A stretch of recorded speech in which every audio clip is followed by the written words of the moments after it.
Hello degenerates and welcome back to another Smash Ultimate video. This one is actually going to be a brand new one in a series.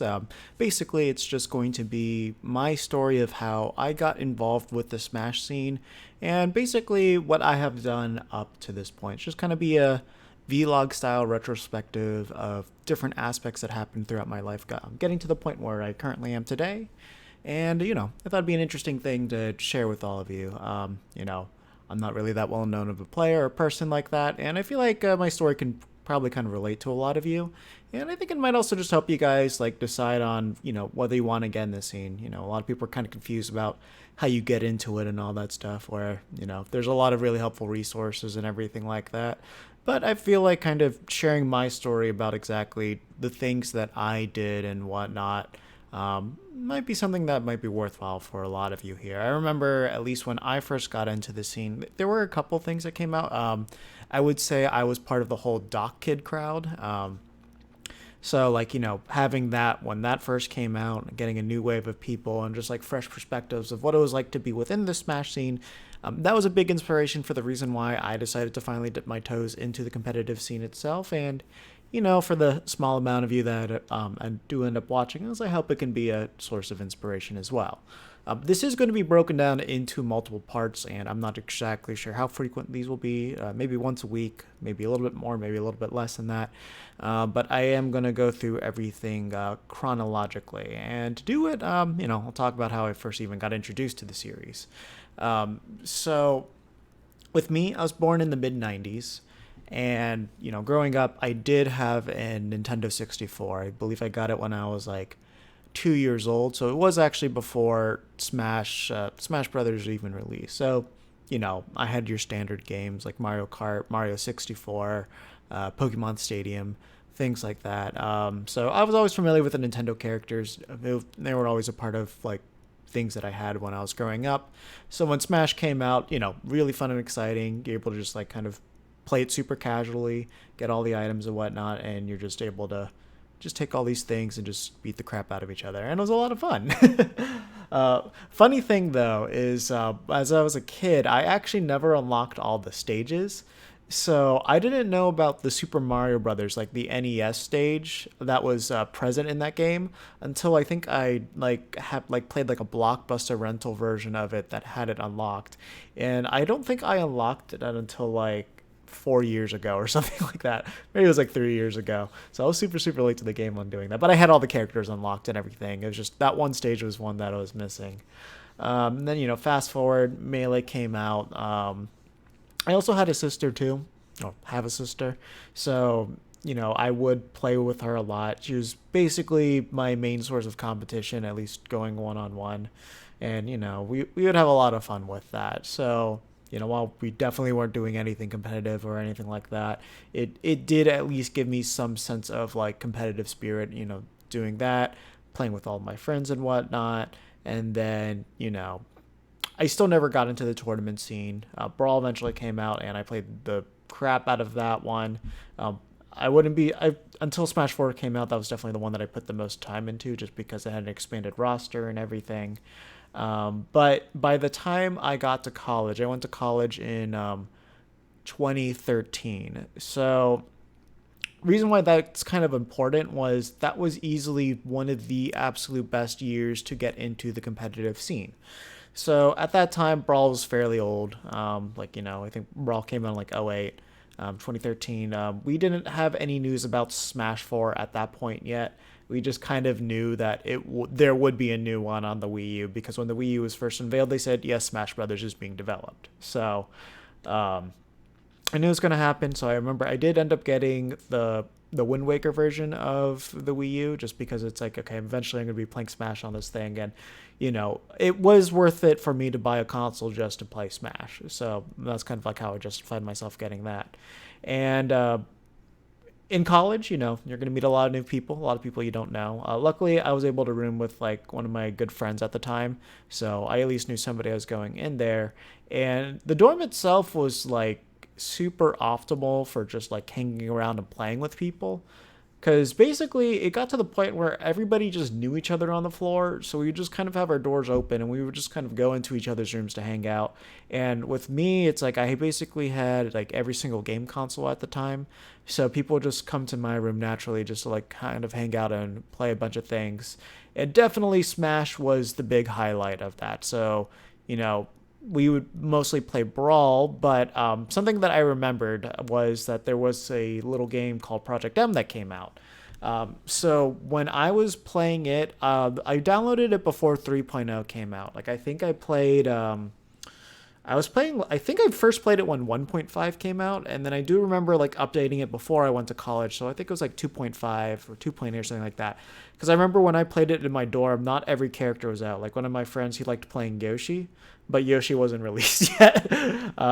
So I remember like when they unveiled at least the patch that had all the characters. I want to say it was 3.0 because like I know that's when Mewtwo and Roy came in, but I forgot if they completed the whole Brawl cast up until that point or not. So I'm gonna have to go back and see. And then when that finally dropped, that's when I started looking more into getting better at the game itself. Because like I remember, you know, we'd have all of our friends would come in, we do free for alls, but every now and then it would just be me, one other person. We do 1v1s, and one of my friends there, he wasn't like super competitive, but he at least knew about the tournament scenes and all that stuff. So like I honestly did not know you could shield grab by holding R and pressing A at that time until he told me about that, which it was just a shortcut I never knew. It's just mechanics of, you know, I didn't know the Z button was just pressing R and A at the same time and things like that. So then that's when I started like going on YouTube and looking up things. So of course, Project M was picking up a lot of steam. So I was mostly looking up tournament footage of that.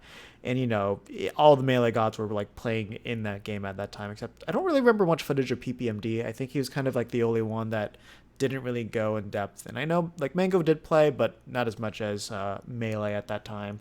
But then, you know, I started watching those. Then, of course, naturally, I did watch some Melee VODs too, to just kind of see the differences between the two. And then that's like really where I stopped liking Brawl at that point. Just because, like, once you understand the mechanics of like PM and all that stuff, you can understand why people wanted to play it like Melee. Where I remember my mentality when I was younger was that like all the newest things would always be the best. So like I thought Brawl was the best because it was a sequel to Melee, and I thought like literally the last hidden character you unlocked would be the best. So like I remember when I was younger, I thought like Mr. Game & Watch was the best character in Melee. So obviously now that I understand how the game works and all that stuff, it's like definitely not. That also did make me think that Ness was like the best character in 64 too. It's just like all those little things like that. And then it's like, you know, as I was getting more into like understanding like the tournament scenes and like competitive play in general, that's when like I started at least grasping like a more deeper understanding of the game. But truth be told, I was very, very scrubby for a very long time. Like basically I was at the point where it's like I understood how to play the game and I'd be able to beat all my friends. I had like two that would somewhat keep up with me. So they were really good to just like kind of fight and just like grow at a similar rate at that point. And then after 3.0 drop, that's when I wanted to start going to tournaments, and that I remember. But I do remember like back at that point, like I would watch like some competitive sets, and I was like, yeah, I could probably keep up with them. I mean, definitely couldn't. Definitely no way I would be able to keep up with like the likes of like Mewtwo King and like Hungry Box back then. So I remember the first tournament that I actually did end up going to was the first Smash the Record. So that tournament series does hold a very special place in my heart because of that. And I did go by myself. So it's definitely not my favorite tournament experience that I have ever had, but it wasn't bad. I basically just went there. I played some PM, but unfortunately they didn't have a PM tournament. They only had Melee, at least the day that I went, because I was only able to go for one day. So I signed up for the Melee bracket that they had. Which was round robins from what I remember. So I did get to play like everybody in there. And there is actually one stream of me. It's one stream match of me. So like PM, I mained Roy. And I never practiced Melee at all. So I just played Roy in Melee, which obviously is terrible. So that's the reason why I'm playing him in that game. And I got like absolutely destroyed. I was playing pork chops from what I remember.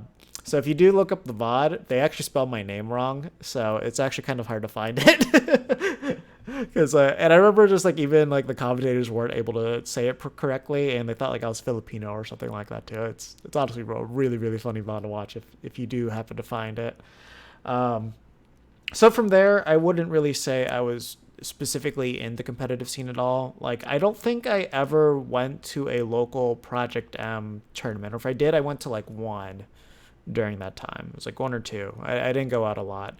I mostly did just like play with my friends and just like kind of learn from that and just like watching VODs themselves. And then I do remember that like I went to like one random PM weekly in South Florida just because I was back home and there was really too much I could do. So I ended up going to that. I got destroyed. I went 0-2, I think. But yeah, and then basically during that time period, they finally had the announcement for Smash 4.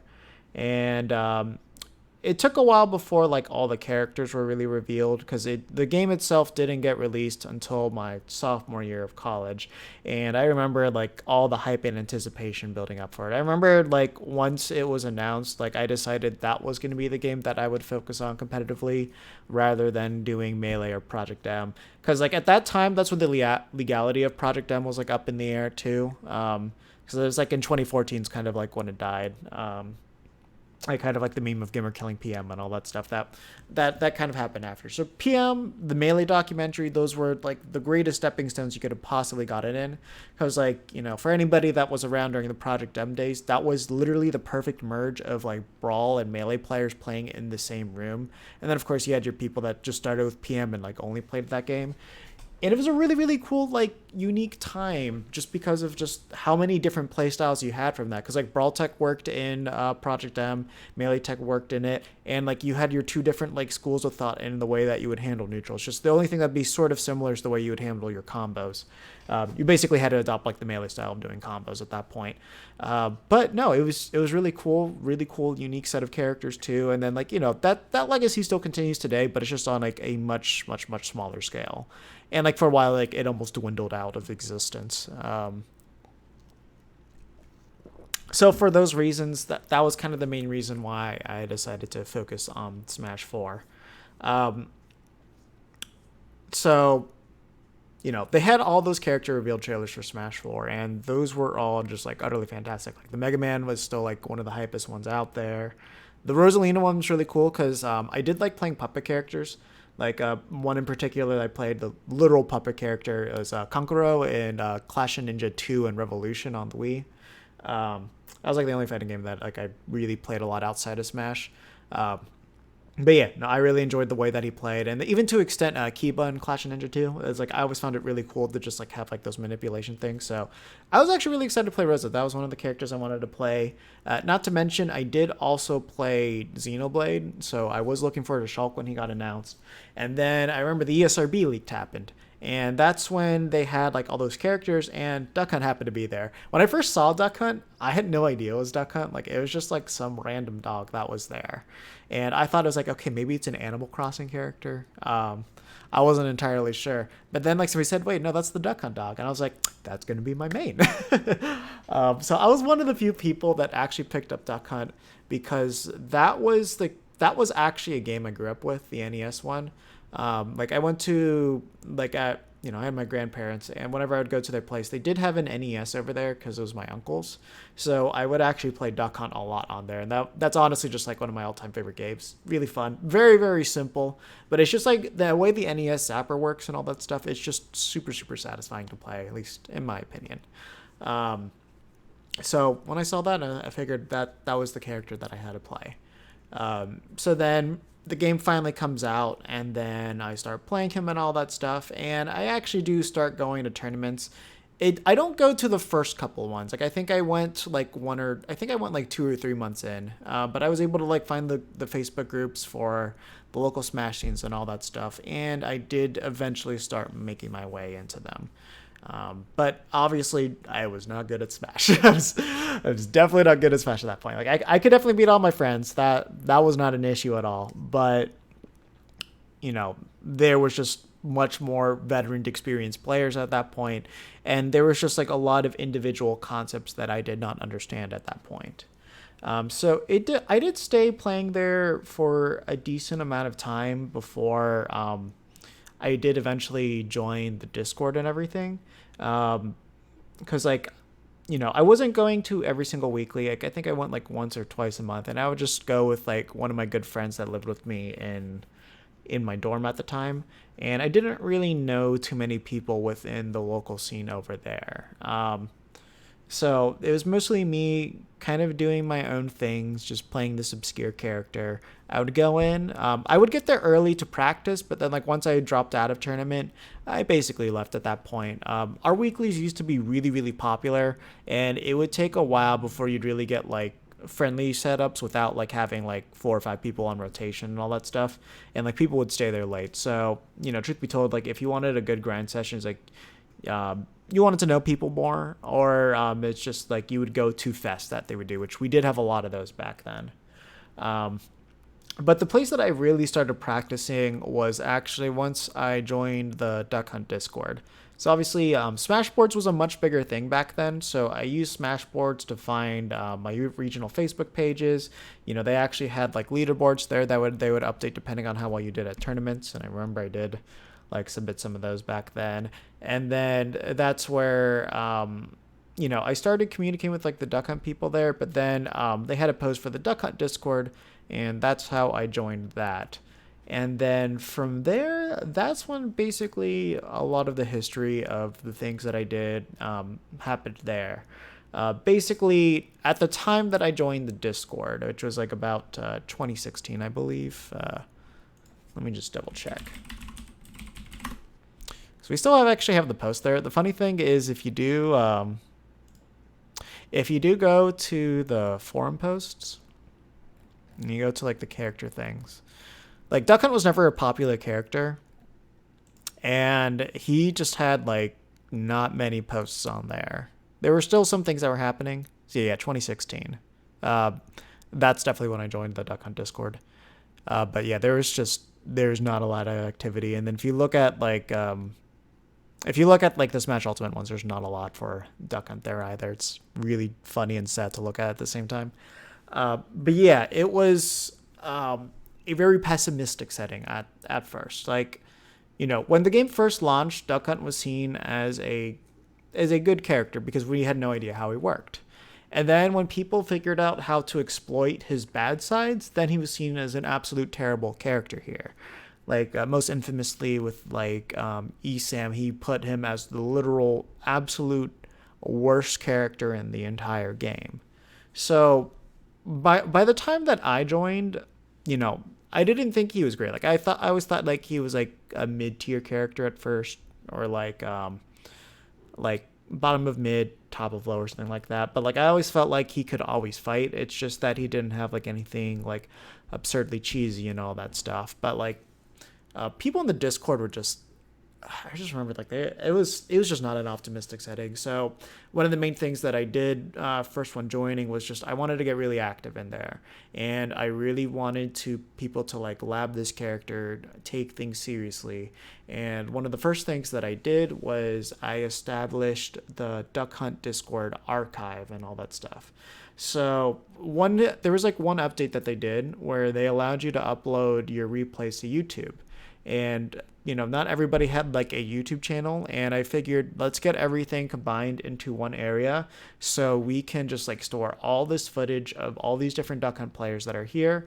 So then that way we can have just like a giant database of all this footage so people can at least learn to see how to play this character more. For the most part, most of these replays were online. Like it was like people doing like for glory or just playing with their friends or online tournaments and whatnot. So on that end of things, it could sort of compromise how good the play was and all that. But it was a start, and it was definitely one of the things that at least started changing around the mentalities of how the Duck Hunt Discord really became what it was. And with that said, I think that's where I'm going to end this first part. So yeah, basically, I liked playing Project M, got on Smashboards, and that's where I really found a lot of things with my local scene, and I started getting involved, but I really wasn't too involved. I really wasn't getting the most out of my experience there, just because I would stick with my friends and the people I knew. I would get in and play, and I would leave. So it wasn't the most productive thing to learn more. It wasn't productive for getting better, and it wasn't productive for just like kind of developing myself more as a person, just like trying to grow with people as a community, learning how to network more and all that stuff. And I do regret not like trying to take more initiative at that time. But at the same time, I think because I did that, that was the reason why I was able to do as much as I did with the Duck Hunt Discord. And definitely the next part, I'm going to explain all of that stuff because that's where really like the meat of all of my experience with Smash comes from. Because like, you know, a lot of people will think like getting involved with like a video game community is not going to be a productive or a good use of your time at all. But definitely, I would say the next parts of the things that I'll be talking about will be kind of why I think that's complete BS and why you should definitely get involved with things that you actually care about. At least in the stuff that happened that I talked about already, I would not have had all those friends that I had freshman year if I did not like really involve myself and get all the people in the floor just like involved in having like our own little Smash community there. Like, wasn't anything serious and all that. It was just all of us playing the game, having fun, and just trying to style on each other as much as possible.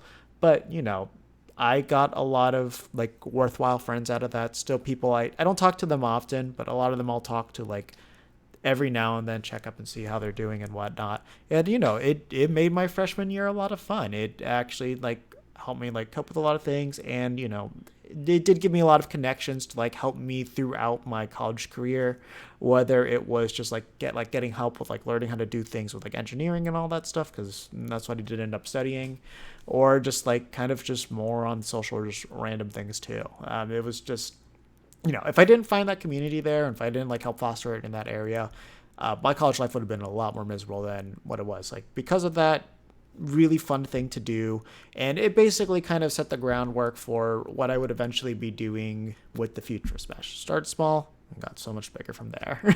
So with that said, I hope you enjoyed this first little tidbit. Not sure if it was like the most entertaining thing in the entire world, but let me know, how did you guys get involved with the Smash community? Did you guys just play the game a lot, or did you guys like discover the tournament scene before you even bought the game and got into it, or were you just not Nintendo people at all until you came into this? I would like to know. I do feel like a lot of the stories I hear end up being kind of similar how they first get into it, but I feel like everybody's journey from when they first get in afterwards always ends up being kind of different. And that's what I'm going to be getting into later. So with that said, hope you enjoyed it, and look forward to more daily uploads. So take care of yourselves until the next one.